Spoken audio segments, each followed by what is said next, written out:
네, 그렇다면 이제 다번 성경은 하나님의 말씀이 변치 않으심을 선포한다. 학습 목표 3번을 한번 읽어볼까요? 박스 안에. 하나님의 말씀은 변함이 없으시다는 진리에 대해 성경에서 발견할 수 있는 사실들을 열거해 봅시다. 창세기 12장과 17장에 보면 그 하나님의 그 변함없는 사랑이 나타나 있죠. 하나님이 변치 않으시는 성품이기 때문에 그분이 말씀한 것과 그분이 약속하신 언약은 변함이 없으세요.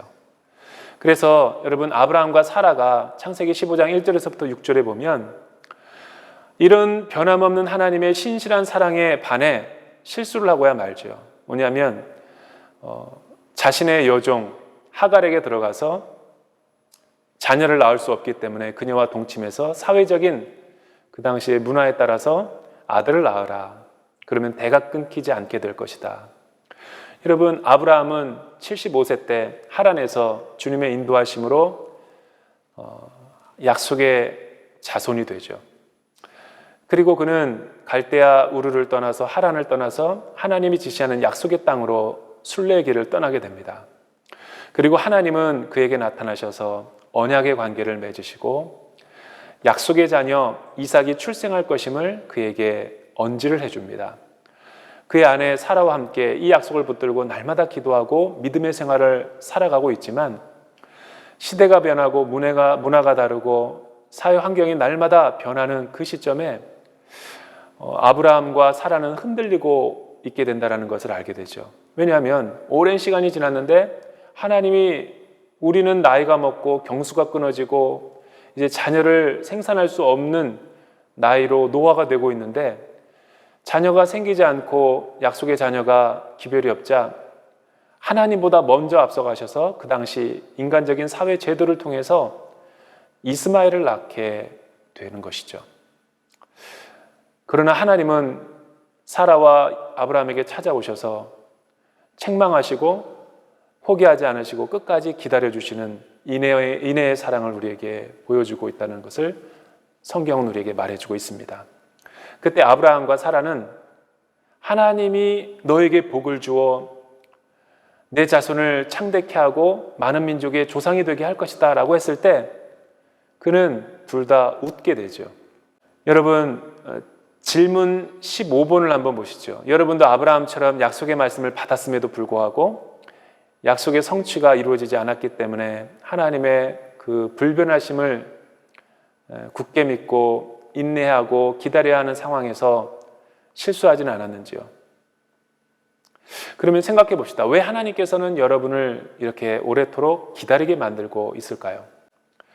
하나님의 축복의 비밀은 뭐냐면 그 복 자체도 있지만 그 복을 담을 만한 그릇, 내 성품을 만들기 위해서 하나님은 하나님의 때에 우리에게 복을 주시는 거죠. 복을 주시는 것은 확실한데 지금은 아니라는 거예요. 왜냐하면 하나님의 성품과 하나님의 그릇이 안 되고 내가 많은 축복을 받게 되면 교만해지거나 그 복을 받고 하나님을 배교하게 되는 것이죠. 얼마나 많은 사람이 우리의 가족을 축복해 주십시오. 이 나라를 축복해 주십시오.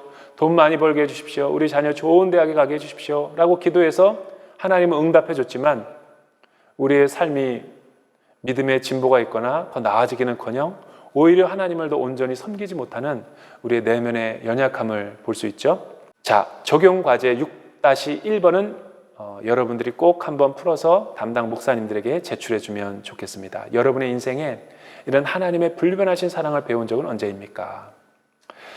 자, 두 번째, 하나님은 신실하신 분입니다. 신실하신 하나님은 어떤 분인가 한번 살펴보도록 하죠. 학습 목표 6번에 보면 하나님은 신실하시다라는 말의 성경적 어원을 살펴보도록 합시다. 신실하다라는 히브리어는 아만이라는 단어죠. 히브리어로. 헬라어로는 피스토스.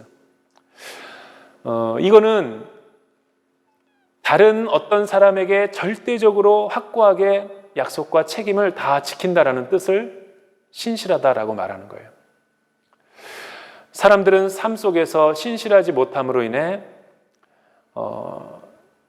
또 타인을 신뢰하지 못하고 또 믿지 못하고 책임을 다하지 못하는 모습들을 보게 되죠.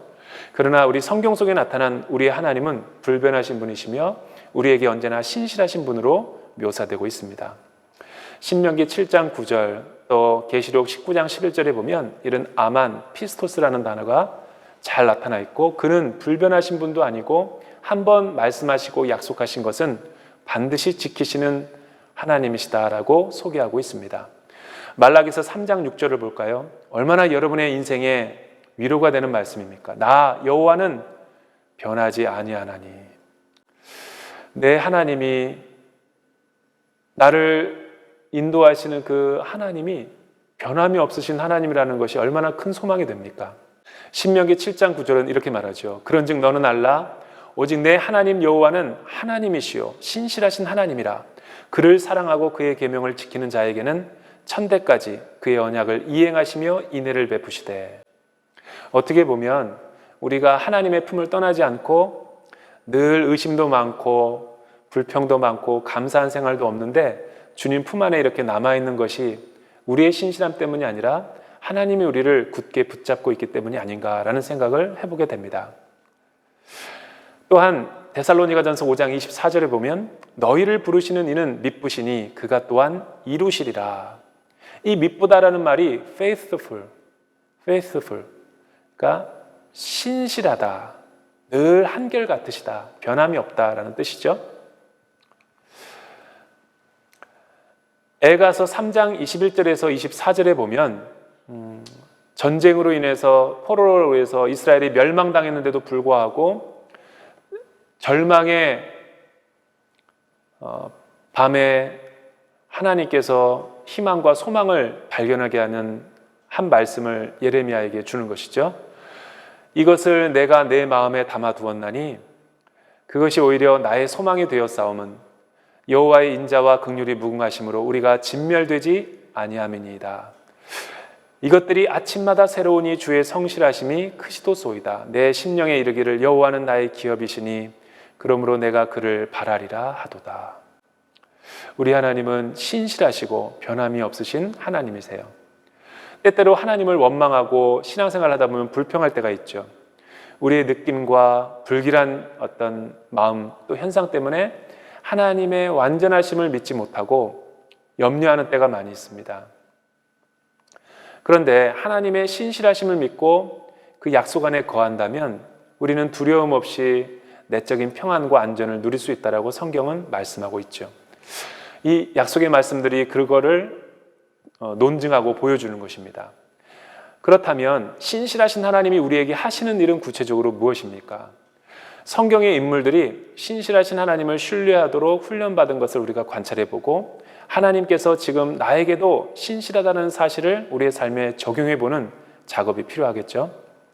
첫 번째로는 하나님의 신실하심은 변함이 없다는 것입니다. 창세기 12장에서부터 18장에 걸쳐서 보면 아브라함의 사라의 믿음의 일대기가 나오죠.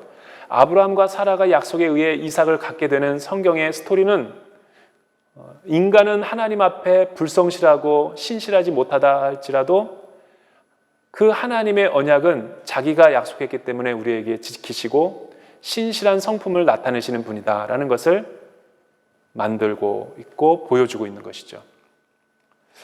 질문 21번을 한번 볼까요? 따라서 창세기 18장과 히브리서 11장 11절 사이에는 아브라함과 사라의 마음에 어떤 심경의 변화가 나타나는 것을 보게 됩니다. 그것은 어떤 변화인가요? 이런 변화가 일어나게 된 요인은 무엇입니까? 히브리서 11장 11절이 그 답을 우리에게 제시하고 있어요. 그는 약속하신 하나님을 미쁘신 줄 알게 되었다라는 거죠. 여기서 그라는 것은 아브라함과 사라를 말하는 거예요. 처음에는 인간적인 생각과 내 욕심과 내 조급함과 내 서두름 때문에 하나님보다 미리 앞서가서 내가 내 방법대로 하나님을 신뢰하려고 했지만 하나님은 그것이 올바른 방법이 아니다라는 것을 지적하고 올바른 영적인 길을 걸어가라고 다시 재촉하죠. 100세 때 약속의 자녀 이삭을 선물로 받게 되는 거예요. 없는 것을 있는 자처럼 부르시고 죽은 자를 살리시는 그 능력의 하나님, 그 하나님의 신실하심과 미쁘심을 배우게 된 거죠.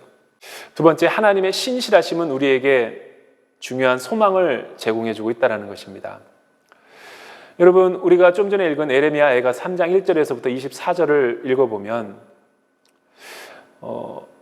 예레미야가 사역하던 당시는 매우 소망이 없었고 절망적이었고 현실적인 문제가 많았던 암울한 시대였어요. 그런데 그는 하나님의 약속의 음성과 또 언약의 말씀을 들음을 통해서 다시 소망을 갖고 일어나게 되죠. 절망의 밤에 본 그 하나님의 환상과 비전이 그의 심령을 일으키게 된 거예요. 우리가 신앙생활할 때 낙담되고 절망스럽고 자기 한계 때문에 무너짐을 경험하고 있는 분들이 많이 있죠. 그때 여러분들이 꼭 잊지 말고 기억해야 될 것은 나의 끝은 하나님의 시작이다. 끝날 때까지 끝난 것이 아니다. 나는 하나님을 잊어버린다 할지라도 하나님은 나를 포기하거나 잊어버리는 분이 아니라는 거예요. 그래서 전도서 7장 13절은 이렇게 말합니다. 하나님께서 행하시는 일을 보라. 굽게 하신 것을 누가 능히 곱게 하겠느냐. 우리가 지난 과에서 배웠죠. 하나님은 좋은 일로서만 우리를 잘되게 하는 것이 아니라 안 좋은 일로서도 협력해서 선을 이루게 하시는 혁신적이고 창조의 하나님이 되신다라는 거예요.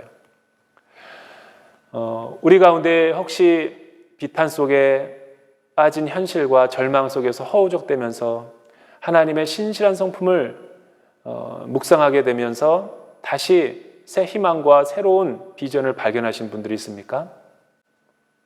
하나님께 희망을 두기로 작정하신 분이 있습니까? 여러분은 아마 하나님의 신실하심을 알게 되는 그런 영적인 단계에 오게 된 거예요. 이런 위대한 그 하나님의 신실하심을 로마서 9장 11장에서도 사도 바울이 언급하고 있는 것을 보게 됩니다.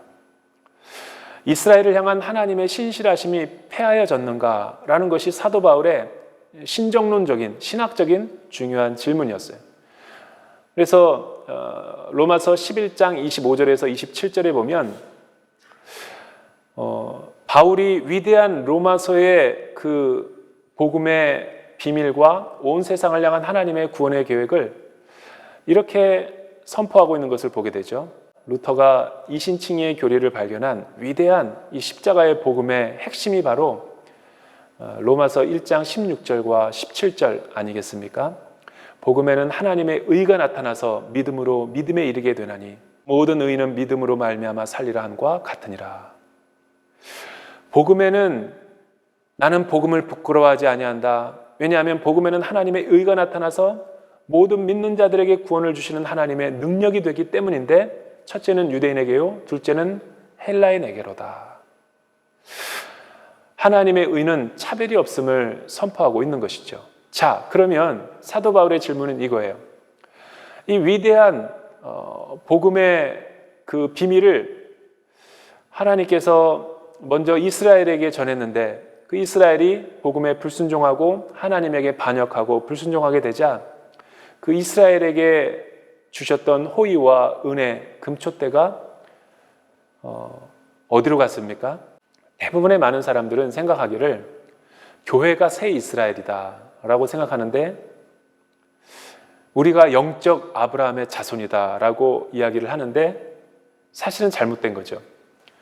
왜냐하면 1948년 5월 14일에 보면 AD 70년에 타이투스 장군에 의해서 완전히 멸망된 이 지구상에는 이스라엘이라는 나라가 존재하지 않았는데 전 세계에 흩어졌는데 1900년 만에 2000년 만에 팔레스타인 지역의 시오니즘 운동을 통해서 이스라엘이 700만이나 이 이스라엘 지역의 나라가 회복이 된 거예요. 2차 세계대전 이후에 이런 초월적인 사건이 일어나자 많은 성서학자들과 신학자들이 영적인 질문을 하는 거예요. 그동안 2000년 동안 우리가 읽어왔던 이 성경이 뭔가가 잘못됐다. 왜냐하면 이스라엘은 아직 죽지 않았기 때문에. 우리는 교회를 새 이스라엘로 해석하기 좋아하고 우리의 가정을 영적인 아브라함이다. 그리스도인의 삶을 그렇게 해석하는 걸 좋아해요. 많은 개신교 신학이 그러죠. 그러나 그거는 대체가 될 수 있는 것이 아니에요. 왜냐하면 성경에서 바울이 자신의 골육인 이스라엘의 문제와 이방인들의 문제를 언급하고 있기 때문이죠. 그래서 9장과 11장에 보면 하나님이 이방인 선교를 주도적으로 해왔지만 마지막에는 하나님이 유대인들을 구원하셔서 신비한 방법으로 구원하셔서 유대인과 이방인이 한 세 사람의 모습을 가지고 더 확장된 새로운 이스라엘로서 말라기서나 이사야서에 보면은 하나님의 절기 때 초막절을 지키러 같이 시온성에 오르게 될 것이라고 예언하고 있기 때문에 그렇죠. 그래서 유대인 선교가 복음이 지금도 많이 이루어지고 있는 거예요. 여러분 11장 25절에서부터 27절에 보면 이방인의 충만한 숫자가 다 채워진 후에야 하나님이 이스라엘이 믿음으로 돌아오게 될 것을 예표하고 있는 거예요. 왜냐하면 그들이 넘어짐으로 인해서 이방인의 구원을 위해서 하나님께서 신비하게 그들의 불성실함을 사용하셨기 때문에 그런 거죠. 따라서 여러분 교회는 이스라엘이 아니죠. 우리 이방인이 아브라함을 대신할 수가 없는 거예요. 왜냐하면 이 9장에서 11장에 참감람나무와 돌감람나무 비유를 들고 있어요.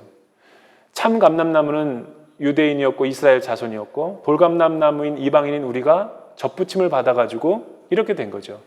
또 바울은 이런 하나님의 신실하심을 역으로 질문하고 있어요. 하나님께 이방인들의 교회가 자긍하지 말 것은 언약의 자손인 그들도 이렇게 넘어졌거든. 하물며 너희일까 보냐. 너희일까 보냐. 교회도 예외는 아니라는 거예요. 우리가 불성실할 때 그러나 이 이스라엘의 문제를 어떻게 해소하냐면 하나님의 신실하심은 마침내 이스라엘을 다시 회복시키시고 구원할 것이라는 것을 예언하면서 끝나고 있다는 거죠. 얼마나 이 하나님의 신실하심, faithfulness of God은 얼마나 대단한 복음의 진리입니까? 하나님 당신께 실망했습니다 라는 필립 얀시의 유명한 책이 있습니다. 이 책은 세 가지로 우리에게 하나님의 신정론에 대해서 질문을 하고 있어요.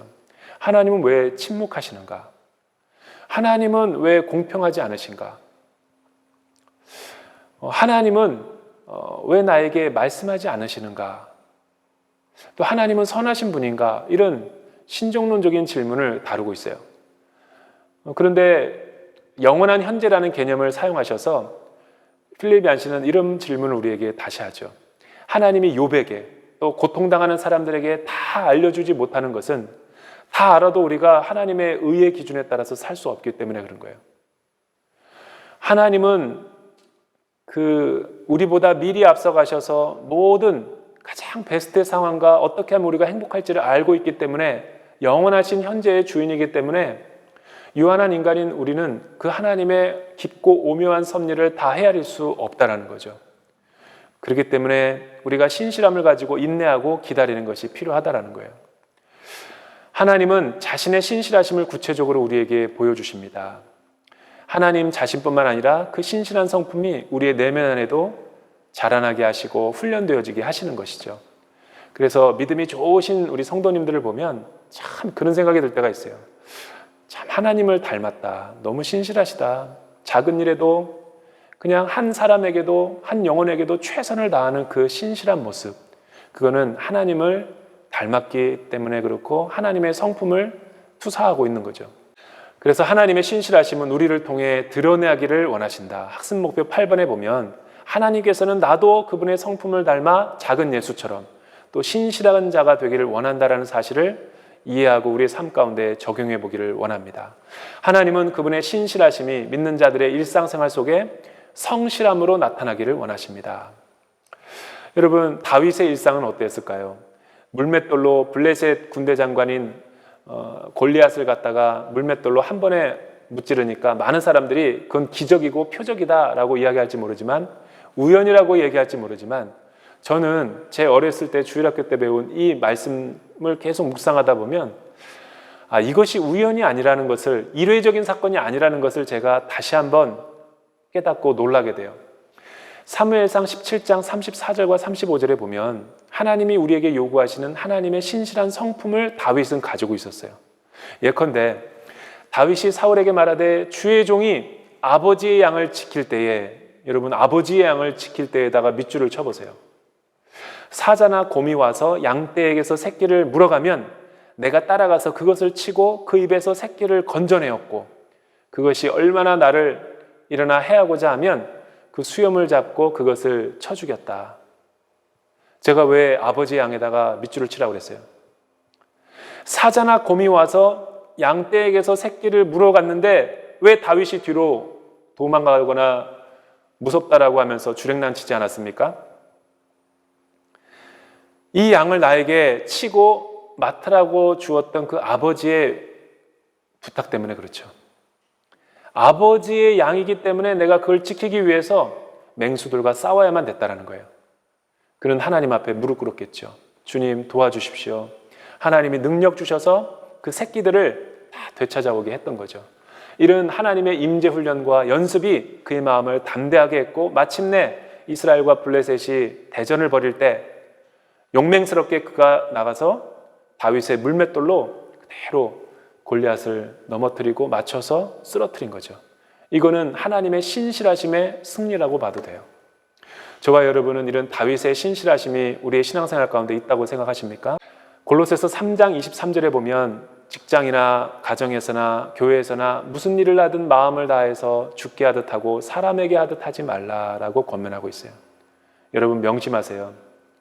예수 믿는 사람들은 월급 받기 위해서 직장 다니는 것이 아니죠. 자녀들을 키우기 위해서 밥하고 빨래하고 청소하고 가사일하는 것이 지겹다라고 느껴질 때, 타성에 젖고 매너리즘에 빠져가지고 기쁨이 내 안에 없을 때 우리는 신실함과 성실함을 잃어버린 거예요. 여러분 아마 직장생활에 남들보다 30분만 더 일찍 출근해 보십시오. 그리고 큐티하고 남들을 위해서 블레싱하고 또 남들보다 30분 더 늦게 퇴근해 보십시오. 여러분의 삶에 놀라운 혁명이 일어날 거예요. 그것이 월급을 더 주고 덜 주고의 문제가 아니라 하나님의 사람으로서 성실함을 나타내기 위해서 그렇다는 거죠.